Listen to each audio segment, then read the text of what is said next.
ಆ ಮಾಸ್ಟರು ಜಡ್ಜಿನ ತಮ್ಮ ಅಂತೆ. ಆ ಮಾಸ್ಟರ್ನ ಅಕ್ಕ ಜಡ್ಜ್ ಇದ್ದಾಳಂತೆ. ಲ್ಯಾಬ್ಗೆ ವರದಿ ಹೋಗಿದೆ, ಇನ್ನೂ ಅದು ಬಂದೇ ಇಲ್ಲ. SP ಅವ್ರು ಏನು ಹೇಳ್ತಾರೆ ಅದರಲ್ಲಿ ಅಂತ ಹೇಳಿದ್ರೆ, ಸಂತೋಷ್ ರಾವ್ ಕರಾಟೆ ಮಾಡಿದ್ದಂತೆ, ಹಿಂಗಾಗಿ ಅವನೇ ಅತ್ಯಾಚಾರ ಮಾಡಿಬಿಟ್ಟ ಅಂತ ಸ್ವತಃ SP ಅವರು ಹೇಳ್ತಾರೆ. ಫೋಟೋಗ್ರಾಫರ್ ಬಿಲ್ ಕೊಡು, ಊಟ ಮಾಡಿದ ಬಿಲ್ ಕೊಡು ಅಂತ ಪೀಡಿಸಿದವನು ಇವತ್ತು ಅವನನ್ನ ಗುಪ್ತಚರ ಇಲಾಖೆ ಅಧಿಕಾರಿಯನ್ನ ಮಾಡಿ ಸೌಜನ್ಯ ಹೋರಾಟದ ಬಗ್ಗೆ ನೀವು ವರದಿಯನ್ನು ತಗೊಳ್ತಾ ಇದ್ದೀರಿ. TM ಕಾಲೇಜಿನ ಒಂದು ವಿದ್ಯಾರ್ಥಿನಿ, ಹಿಂದೂ ಹೆಣ್ಮಗಳು, ಕೈಗೆ ಮೆಹಂದಿ ಹಾಕೊಂಡು ಹೋಗ್ತಾಳೆ ಖುಷಿಯಿಂದ. ಮೆಹಂದಿ ಹಾಕೊಂಡು ಹೋದ್ರೆ ಅವಳಿಗೆ 500 ರೂಪಾಯಿ ಫೈನ್ ಹಾಕ್ತಾರೆ. ದೇಶದಲ್ಲಿ ಇವತ್ತಿನ ಮಟ್ಟಿಗೆ ಅತ್ಯಂತ ಬಲಿಷ್ಠವಾದಂತಹ ಕಾಯ್ದೆ ಅಂತ ಹೇಳಿದ್ರೆ ಪೋಕ್ಸೋ ಕಾಯ್ದೆ. ಮೊನ್ನೆ ಒಂದು ವಾರದ ಹಿಂದೆ ಇನ್ನೊಂದು ಮಗು ಮೇಲೆ, ಅವಾಗ PT ಮಾಸ್ಟರ್, ಈಗ ಡ್ರಾಯಿಂಗ್ ಮಾಸ್ಟರ್ ಅಂತ ಹೇಳಿದ್ದು. ಫಾರೆನ್ಸಿಕ್ ವರದಿ ಅಂತ ಹೇಳಿದ್ರೆ ಆ ಘಟನೆ ಅತ್ಯಾಚಾರ ಮಾಡಿದ್ದು ಸಂತೋಷ್ ರಾವ್ನೇ ಹೌದೋ ಅಲ್ಲೋ ಅನ್ನೋದಕ್ಕೆ ಒಂದಿಷ್ಟು ಮಟೀರಿಯಲ್ಗಳನ್ನು ಕಳಿಸ್ಕೊಡ್ತಾರೆ. DNA ಇರಬಹುದು, ಮಣ್ಣು ಇರಬಹುದು, ಕಳಿಸ್ಕೊಡ್ತಾರೆ. ಅದು ಬಂದಿರೋದೇ ಇಲ್ಲ. ಘಟನೆ ನಡೆದು ಬರೀ 20 ದಿನ ಆಗಿರ್ತದೆ. ಅವಾಗಲೇ ಸಂತೋಷ್ ರಾವ್ನೇ ಮಾಡಿದ್ದು ಅಂತ ಚಾರ್ಜ್ ಶೀಟ್ ಅಲ್ಲಿ ಹಾಕ್ಬಿಡ್ತಾರೆ. ಬರೀ 20 ದಿನ. ಏನ್ ಚಪ್ಪಲಿ ಕಳುವಾಗಿತ್ತ? ಬರೀ 20 ದಿನದಲ್ಲಿ ಚಾರ್ಜ್ ಶೀಟ್ ಹಾಕಕ್ಕೆ. ಬಟ್ಟೆ ಕಳುವಾಗಿತ್ತ? ಬಟ್ಟೆ ಕಳುವಾದ್ರೆ, ಚಪ್ಪಲಿ ಕಳುವಾದ್ರೆ ಹಾಕ್ತಾರಪ್ಪ 20 ದಿನದಲ್ಲಿ. ಆದ್ರೆ FSLಗೆ ವರದಿ ಹೋಗಿದೆ, ಅದರ ಪೇಪರ್ ಕಟ್ಟಿಂಗ್ ನಿಮ್ಮ ಮುಂದೆ ತೋರಿಸ್ತಾ ಇದ್ದೇನೆ. ಇದ್ರ ಜೊತೆಗೆ ಇನ್ನೊಂದು, ಆ ಕೃಷ್ಣ ಪೊಲೀಸಿನ ಹಾಗೆ, ಕೃಷ್ಣ ಪೊಲೀಸಿನ ಬಗ್ಗೆ ಮಹೇಶ್ ಶೆಟ್ಟರು ಪದೇ ಪದೇ ಹೇಳ್ತಾ ಇರ್ತಾರೆ. ಅವ್ರು ಬಹಳ ಆತ್ಮೀಯ ಇರಬೇಕು. ಈಗ ಅತ್ಯಾಚಾರ ಆಗಿ ದುಃಖದ ಮಡುವಿನಲ್ಲಿ ಇದ್ದಾರೆ ಮನೆಯವರು. ಅವಾಗ ಈ ಪೊಲೀಸ್ ಪೇದೆ ಏನ್ ಮಾಡ್ತಾನಂತ ಹೇಳಿದ್ರೆ, ಆ ಫೋಟೋ ತೆಗೆದಿರ್ತಾರಲ್ಲ, ಫೋಟೋ ಪೋಸ್ಟ್ ಮಾಡಬಹುದು, ಮತ್ತೆ ಆ ಸ್ಪಾಟ್ ಜಾಗದ ಫೋಟೋ ಎಲ್ಲ, ಒಬ್ಬ ಫೋಟೋಗ್ರಾಫರ್ ಬಂದಿರ್ತಾನೆ, ಅವನಿಗೆ ಬಿಲ್ ಕೊಡ್ಬೇಕಲ್ಲ. ಬಿಲ್ ಯಾರು ಕೊಡ್ಬೇಕು? ಇಲಾಖೆ ಇದ್ರೆ ಕೊಡಕ್ಕೆ ಅದಕ್ಕೊಂದು ಪ್ರೊಸೀಜರ್ ಇದೆ. ಇಲಾಖೆ ಅವ್ರು ಕೊಡ್ಬೇಕಪ್ಪ. ಅಲ್ಲಿ ನಾವು IO ಕೊಡ್ತಾರೆ. ಇವನೇನ್ ಮಾಡ್ತಾನೆ, ಅಷ್ಟೇ ಅಲ್ಲ, ಊಟದ್ದು, ಪೊಲೀಸ್ ಸಿಬ್ಬಂದಿ ಊಟ ಮಾಡಿದ್ದು, ಆ ಇನ್ವೆಸ್ಟಿಗೇಷನ್, ಆ ಸೌಜನ್ಯ ಡೆಡ್ ಬಾಡಿ ತಗೋಬೇಕಾರೆ, ಇದನ್ನ ಮಾಡ್ಬೇಕಾರೆ ಪೊಲೀಸರು ಊಟ ಮಾಡಿದ್ದು. ಆ ಕೃಷ್ಣ ಪೊಲೀಸ್ ಅನ್ನೋನು ಏನ್ ಮಾಡ್ತಾನೆ, ಸೌಜನ್ಯಳ ತಂದೆ ತಾಯಿಗೆ ಹೋಗಿ ಕೇಳ್ತಾನೆ, ವಿಠಲ್ ಗೌಡ್ರಿಗೆ ಹೋಗಿ ಅದ್ರ ಬಿಲ್ ನೀವೇ ಕೊಡು ಅಂತ. ಪುರಂದರ ಹತ್ರ, ಅಂದ್ರೆ ಅವ್ರ ಮಾವ, ಸೌಜನ್ಯಳ ಮಾವ, ಹೋಗು ತಗೋ ನೀನೇ ಇದ್ರ ಬಿಲ್ ಕೊಡು ಅಂತ. ಅಂದ್ರೆ ಅತ್ಯಾಚಾರ ನಡೆದಂತಹ ಕುಟುಂಬದ ಜೊತೆಗೆ ಯಾವ ರೀತಿ ವರ್ತನೆ ಮಾಡಿದ್ರು ಅವಾಗಿನ ಪೊಲೀಸರು ಅಂತ. ಅವ್ರಿಗೆ ನ್ಯಾಯ ಬೇಕಾಗಿರ್ತದೆ, ಸಾಂತ್ವನ ಹೇಳಬೇಕು, ಧೈರ್ಯ ಹೇಳಬೇಕು. ಅದ್ರ ಬದಲು ಇವ್ರು ಏನ್ ಮಾಡ್ತಾರೆ, ಬೆಳ್ತಂಗಡಿ ಪೊಲೀಸರು ಕೃಷ್ಣ ಪೊಲೀಸ್ ಅಂತ ಹೆಸರು ತಗೊಂಡು ಹೇಳ್ತಾ ಇದ್ದೀನಿ ನಾನು. ಕೃಷ್ಣ ಪೊಲೀಸು SP ಅವ್ರಿಗೆ ದೊಡ್ಡ ಮಟ್ಟದ ಅಲಿಗೇಷನ್ ಬರ್ತದೆ, ನಿಮ್ಮ ಕಾನ್ಸ್ಟೇಬಲ್ ಹಿಂಗೆ ಮಾಡ್ತಾ ಇದ್ದಾನೆ ಅಂತ ಹೇಳಿ ಸಸ್ಪೆಂಡ್ ಮಾಡ್ತಾರೆ. ಅವನ್ನ ಸಸ್ಪೆಂಡ್ ಮಾಡಿ ಮತ್ತೆ ಸ್ವಲ್ಪ ದಿನಕ್ಕೆ ತಗೊಂಡು ಅವನ ಕಡೆಯಿಂದ ಎಲ್ಲರಿಗೂ ಹೆದರಿಕೆ ಹಾಕ್ಸಕ್ಕೆ ಸ್ಟಾರ್ಟ್ ಮಾಡ್ತಾರೆ. ಈಗ ಅದೇ ಕೃಷ್ಣ ಪೊಲೀಸ್ ಇಂಟೆಲಿಜೆನ್ಸ್ ಅಧಿಕಾರಿ, ಇಂಟೆಲಿಜೆನ್ಸ್ ಈಗ ಗುಪ್ತಚರ ಇಲಾಖೆದು. ನಾನು ಇದನ್ನ ಈ ರಾಜ್ಯದ ಗುಪ್ತಚರ ಇಲಾಖೆ ಅಧಿಕಾರಿಗಳಿಗೆ ಗೊತ್ತಾಗಲಿ ಅಂತಾನೆ ನಾನು ಮಾತಾಡ್ತಾ ಇದ್ದೀನಿ.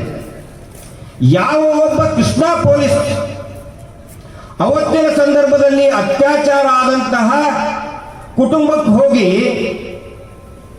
ಫೋಟೋಗ್ರಾಫರ್ ಬಿಲ್ ಕೊಡು, ಊಟ ಮಾಡಿದ ಬಿಲ್ ಕೊಡು ಅಂತ ಪೀಡಿಸಿದವನು ಇವತ್ತು ಅವನನ್ನ ಗುಪ್ತಚರ ಇಲಾಖೆ ಅಧಿಕಾರಿಯನ್ನ ಮಾಡಿ ಸೌಜನ್ಯ ಹೋರಾಟದ ಬಗ್ಗೆ ನೀವು ವರದಿಯನ್ನ ತಗೊಳ್ತಾ ಇದ್ದೀರಿ. ಅವ್ನು ಹೇಳ್ತಿರ್ತಾನೆ, ಸೌಜನ್ಯ ಹೋರಾಟ ಏನಿಲ್ಲ, ಬೇಕಾದ್ರೆ ನೋಡಿ ನೀವು ಇಷ್ಟು ಜನ ಸೇರಿದ್ರಲ್ಲ, ಅವನು ಕಳ್ಸಿರ್ತಾನೆ, ಬರೀ 10 ಜನ ಬಂದಿದ್ರು, ಕುರ್ಚಿ ಎಲ್ಲ ಖಾಲಿ ಇದ್ವು ಅಂತ ಕಳ್ಸಿರ್ತಾನೆ. ಇದು ಇಲ್ಲಿಯ ವ್ಯವಸ್ಥೆ. ನಾನೇನು ಹೊಸದಾಗಿ ಹೇಳ್ತಾ ಇಲ್ಲ, ನಡೆದಂತಹ ಘಟನೆಗಳನ್ನ ಪೇಪರ್ನಲ್ಲಿ ಬಂದಿದ್ದನ್ನು ಹೇಳ್ತಾ ಇದ್ದೇನೆ, ಸುಮ್ಮನೆ ನಾನೇನೋ ಮಾತಾಡ್ತಾ ಇಲ್ಲ. ಈಗ ಬೇಕಾದ್ರೆ ನೀವು ನೋಡಿದ್ರೆ ಅದೇ ಕೃಷ್ಣ ಪೊಲೀಸ್ ಹೋರಾಟದ ಬಗ್ಗೆ ಏನೇನೋ ವರದಿ ಕೊಡ್ತಾ ಇದ್ದಾರೆ. ಅಂಥವ್ರನ್ನ ಯಾಕೆ ನೀವು ಇಟ್ಕೊಳ್ತಾ ಇದ್ದೀರಿ? ಅಕ್ವಿಟಲ್ ಕಮಿಟಿ ಆದ್ಮೇಲೆ ಅವ್ರನ್ನೆಲ್ಲರನ್ನು ಕೂಡ ಸಸ್ಪೆಂಡ್ ಮಾಡಿ ಕೆಲಸದಿಂದ ತೆಗಿಬೇಕಾಗಿತ್ತು ಅವ್ರನ್ನ. ಇನ್ನೂ ಮಠ ಯಾಕೆ ಮಾಡ್ತಾ ಇಲ್ಲ? ಇದು ಆ ಸಂದರ್ಭದಲ್ಲಿ ನಡೆದಂತಹ ಘಟನೆಗಳು. ಇನ್ನೊಂದು ಮುಖ್ಯವಾದಂತಹ ವಿಷಯ ಇಲ್ಲಿ ನಿಮ್ಮ ಮುಂದೆ ಇಡ್ತಾ ಇದ್ದೀನಿ. ಕಾನೂನನ್ನ ಯಾವ ರೀತಿ ದುರ್ಬಳಕೆ ಮಾಡ್ಕೊಳ್ತಾ ಇದ್ದಾರೆ ಅಂತ. ಶ್ರೀರಾಮನಿಗೆ ಅವಮಾನ ಮಾಡಿದ್ರು ಟೀಚರು, ಕ್ರಿಶ್ಚಿಯನ್ ಟೀಚರು ಅನ್ನೋದು ಆಯ್ತು ಸರಿ, ಆದ್ರೆ ಬಿಡಿ. ಆದ್ರೆ ಇಲ್ಲೇ ಮಂಗಳೂರಲ್ಲಿ ಧರ್ಮಸ್ಥಳ ಮಂಜುನಾಥೇಶ್ವರ ಆ ಒಂದು ಹೆಸರನ್ನ ಇಟ್ಕೊಂಡಂತಹ ಕಾಲೇಜ್ SDM ಕಾಲೇಜಿನ ಒಂದು ವಿದ್ಯಾರ್ಥಿನಿ, ಹಿಂದೂ ಹೆಣ್ಮಗಳು, ಕೈಗೆ ಮೆಹಂದಿ ಹಾಕೊಂಡು ಹೋಗ್ತಾಳೆ ಖುಷಿಯಿಂದ. ಮೆಹಂದಿ ಹಾಕೊಂಡು ಹೋದ್ರೆ ಅವಳಿಗೆ 500 ರೂಪಾಯಿ ಫೈನ್ ಹಾಕ್ತಾರೆ. ಎಲ್ಲಿದ್ದೀರಪ್ಪ ಹಿಂದೂ ಹೋರಾಟಗಾರರು? ಮೆಹಂದಿ ಹಾಕೊಂಡು ಹೋಗಿದ್ದಕ್ಕೆ ಕೈಗೆ. ಇದೇ SDM ಕಾಲೇಜಿನ ಮುಖ್ಯಸ್ಥರು. ನಾವು ತೋರಿಸಿದ್ವಿ ಫೇಸ್ಬುಕ್ ಅಲ್ಲಿ, ವಾಟ್ಸಪ್ ಅಲ್ಲೆಲ್ಲ ತೋರಿಸಿದಾಗ ಕೆಲವೊಬ್ರು ಹೇಳಿದ್ರು ಆ ಹುಡುಗಿ ಹೆಸರೇ ಇಲ್ಲ ಅದರಲ್ಲಿ, ರಸೀಟಲ್ಲಿ.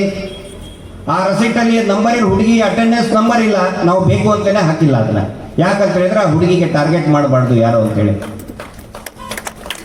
ಎಲ್ಲರ ಹಿಂದೂ ಹೋರಾಟಗಾರ, ಎಲ್ಲರ ಶಾಸಕರು. ಆ ನಂತರ 1.5 ತಿಂಗಳ ಹಿಂದೆ ಅದೇ SDM ಕಾಲೇಜಿನ SDM ಸಂಸ್ಥೆಯ ಒಂದು ಹೆಣ್ಣು ಮಗಳ ಮೇಲೆ, 16 ವರ್ಷದ ಹೆಣ್ಣು ಮಗಳ ಮೇಲೆ ಅತ್ಯಾಚಾರ ಆಗುತ್ತೆ. PT ಮಾಸ್ಟರೇ ಮಾಡ್ತಾನೆ. ಅವಾಗ ನಾವು ಇದೇ ತರ ವೇದಿಕೆಯಲ್ಲಿ ಹೇಳಿದ್ವಿ, ಮಂಗಳೂರಿನಲ್ಲಿ ಪ್ರೆಸ್ ಮೀಟ್ ಕೂಡ ಹೇಳಿದ್ವಿ. ಆವಾಗ ಅಲ್ಲಿವರೆಗೆ ಆ ರಮೇಶ್ ಅನ್ನೋ PT ಮಾಸ್ಟರ್ನ ಬಿಟ್ಟಿದ್ರು, ಪೋಕ್ಸೋ ಅಲ್ಲಿ ತಗೊಂಡೇ ಇಲ್ಲ ಅವನ್ನ. ಯಾವಾಗ ಆ ಮಗುವಿನ ಸ್ಟೇಟ್ಮೆಂಟ್ ಅನ್ನ ತೋರಿಸ್ತೀವಿ ಅವಾಗ ಆ ರಮೇಶನನ್ನ ಅಕ್ಯೂಸ್ಡ್ ಅಂತ ಮಾಡ್ತಾರೆ. ಅರೆಸ್ಟೇ ಮಾಡೋದಿಲ್ಲ ಅವನ್ನ, ಅರೆಸ್ಟೇ ಮಾಡೋದಿಲ್ಲ. ಪೋಕ್ಸೋ ಕಾಯ್ದೆ ಇಡೀ ದೇಶದಲ್ಲಿ ಇವತ್ತಿನ ಮಟ್ಟಿಗೆ ಅತ್ಯಂತ ಬಲಿಷ್ಠವಾದಂತಹ ಕಾಯ್ದೆ ಅಂತ ಹೇಳಿದ್ರೆ ಪೋಕ್ಸೋ ಕಾಯ್ದೆ. FIR ಆದ ತಕ್ಷಣನೇ ಅರೆಸ್ಟ್ ಮಾಡಲೇಬೇಕು ಅವನ್ನ, ಮಾಡೋದೇ ಇಲ್ಲ. ದಂಡಿಗಳ ಕಾಲೇಜ್ ಮೊನ್ನೆ 1 ವಾರದ ಹಿಂದೆ ಇನ್ನೊಂದು ಮಗು ಮೇಲೆ, ಅವಾಗ PT ಮಾಸ್ಟರ್, ಈಗ ಡ್ರಾಯಿಂಗ್ ಮಾಸ್ಟರ್, ಇನ್ನೊಂದು ಮಗು ಮೇಲೆ ಅತ್ಯಾಚಾರ ಆಗುತ್ತೆ. ಪೋಕ್ಸೋ ಕಾಯ್ದೆಯಲ್ಲಿ ಕೇಸ್ ರಿಜಿಸ್ಟರ್ ಮಾಡ್ತಾರೆ. ಆದ್ರೆ ಕಳೆದ ಇದನ್ನಲ್ಲ ನಾವು ಪ್ರೋಗ್ರಾಮ್ ನಮ್ದು ಪ್ರೊಟೆಸ್ಟ್ ಆಗಿದ್ದು ಹೋದ ಊರು ಯಾವುದು ಲಾಸ್ಟ್ ಟೈಮ್ ಕೊಕ್ಕರ್ಣೆಯಲ್ಲಿ ಇದೇ ತರ ನಾನು ಯಾಕೆ ಅವನ್ನ ಅರೆಸ್ಟ್ ಮಾಡಿಲ್ಲ ಅಂತ ನಾವು ಪ್ರಶ್ನೆ ಮಾಡಿದ್ವಿ. ಆ ಮಗು ಆವಾಗ ಸೀರಿಯಸ್ ಇತ್ತು, ಬೆಂಗಳೂರಿನಲ್ಲಿ ಟ್ರೀಟ್ಮೆಂಟಿಗೆ ಕರ್ಕೊಂಡು ಹೋಗಿದ್ರು. ಮರುದಿನಾನೇ ಪಾಪ ಆ ಮಗು ಸತ್ತೋಯ್ತು. ಮರುದಿನಾನೇ ಆ ಮಾಸ್ಟರು ಜಡ್ಜಿನ ತಮ್ಮ ಅಂತೆ, ಆ ಮಾಸ್ಟರ್ನ ಅಕ್ಕ ಜಡ್ಜಿದಾಳಂತೆ. ಹೀಗಾಗಿ ಅರೆಸ್ಟೇ ಮಾಡಲಿ, ತಗೊಂಡು ಹೋದ್ರು ಇಮಿಡಿಯೇಟ್ ಆಗಿ ಬಿಟ್ಟು ಕಳಿಸಿದ್ರು ಅವರು. ದಣಿಗಳ ಕಾಲೇಜ್ ಅಲ್ವಾ? ಯಾಕೆ ಹಿಂದೂ ಮುಖಂಡರು ಬಾಯ ಮುಚ್ಕೊಂಡು ಸುಮ್ಮ ಕೂತಿದ್ದಾರೆ ಅಂದ್ರೆ, ಬರೀ ರಾಮನಾಮ ಜಪ ಮಾಡುದ ಒಂದೇ ಹಿಂದೂನ? ಹಂಗಂದ್ರೆ ಮಾತ್ರ ಹಿಂದೂ ಧರ್ಮನ? ಪಾಪ ಅಲ್ಲಿ ಮಕ್ಕಳು, ಹೆಣ್ಮಕ್ಳು ಸಾಯ್ತಾ ಇದ್ದಾರೆ, ಅತ್ಯಾಚಾರ ಆಗಿ ಸಾಯ್ತಾ ಇದ್ದಾರೆ. ಯಾರೊಬ್ಬರು ಧ್ವನಿ ಎತ್ತಾ ಇಲ್ಲ. ಈಗ UT ಖಾದರ್ ಅವ್ರ ಬಗ್ಗೆ ಅಕ್ಕ ಕೇಳಿದ್ಲು. UT ಖಾದರ್ ಈ ಭಾಗದ ಒಬ್ಬ ಒಳ್ಳೆ ಪ್ರಭಾವಿ ಶಾಸಕರು, ವೈಯಕ್ತಿಕವಾಗಿ ಒಳ್ಳೆಯವರು ಇರಬಹುದು ಅವರು.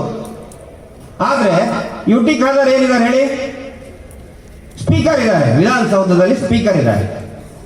ಸೌಧದಲ್ಲಿ ಸ್ಪೀಕರ್ ಅಂದ್ರೆ ಏನು? ಮಾತಾಡೋರು. ವಿಧಾನಸೌಧದಲ್ಲಿ ಸ್ಪೀಕರ್ ಅವರು. ಆದ್ರೆ ಸೌಜನ್ಯ ಕೇಸ್ನಲ್ಲಿ ಸೈಲೆನ್ಸರ್. ವಿಧಾನಸೌಧದಲ್ಲಿ ಸ್ಪೀಕರ್ ಅವರು, ಬೇರೆ ಬೇರೆ ವಿಷಯದಲ್ಲಿ ಲೌಡ್ ಸ್ಪೀಕರ್ ಆಗಿಬಿಡ್ತಾರೆ. ಸೌಜನ್ಯ ವಿಷಯದಲ್ಲಿ ಸೈಲೆನ್ಸರ್. ಮೊನ್ನೆ ಜಾರ್ಜ್ ಅವರು ಬಂದಿದ್ದರು. ಜಾರ್ಜ್ ಅವರು ಬಂದಾಗ ಬೆಳತಂಗಡಿಯಲ್ಲಿ ಕ್ರೈಸ್ತ ಸಮುದಾಯದ ಒಂದು ದೊಡ್ಡ ಕಾರ್ಯಕ್ರಮ ಅವರು ಪಾದ್ರಿಗಳು ಮಾಡಿದ್ರು. ಕ್ರೈಸ್ತ ಸಮುದಾಯ ನಾನು ಕಳೆದ 20 ವರ್ಷದಿಂದ ನೋಡ್ತಾ ಇದ್ದೇನೆ ಮಂಗಳೂರಿನಲ್ಲಿ. ಅತ್ಯಂತ ಸರಳ ಜೀವನ ನಡೆಸುವಂತಹ, ಅವರ ಪಾಡಿಗೆ ಅವರು ಇರ್ತಾರೆ. ಇನ್ನೊಬ್ಬರ ತಂಟೆಗೆ ಹೋಗಲ್ಲ. ಹೆಚ್ಚಿನ ಸಂಖ್ಯೆಯಲ್ಲಿ ಸಮಾಜ ಸೇವೆಯಲ್ಲಿ ತೊಡಗಿಸ್ಕೊಂಡವರು ಸಾಕಷ್ಟು ಜನ ನನ್ನ ಸ್ನೇಹಿತರಿದ್ದಾರೆ. ಪಾದ್ರಿ ಅವ್ರ ಜೊತೆಗೆ ಧರ್ಮಸ್ಥಳದ ಧರ್ಮಾಧಿಕಾರಿಗಳು ಹೋಗಿ ಭಾರಿ ಭಾರಿ ಮಾತಾಡ್ತಾರೆ. ಧರ್ಮಸ್ಥಳದ್ದು ನಾವು ಕ್ರೈಸ್ತ ಸಮುದಾಯಕ್ಕೆ ನಾನು ಅದನ್ನು ಮಾಡಿದೆ ಇದನ್ನು ಮಾಡಿದೆ ಅಂತ ಹೇಳಿ. ಆ ನಂತರ ಜಾರ್ಜ್ ಅವ್ರನ್ನ ಕರೆಸ್ಕೊಂಡು ಏನೇನೋ ಬಹಳ ಗಂಭೀರವಾದಂಥ ಚರ್ಚೆ ಮಾಡ್ತಾರೆ.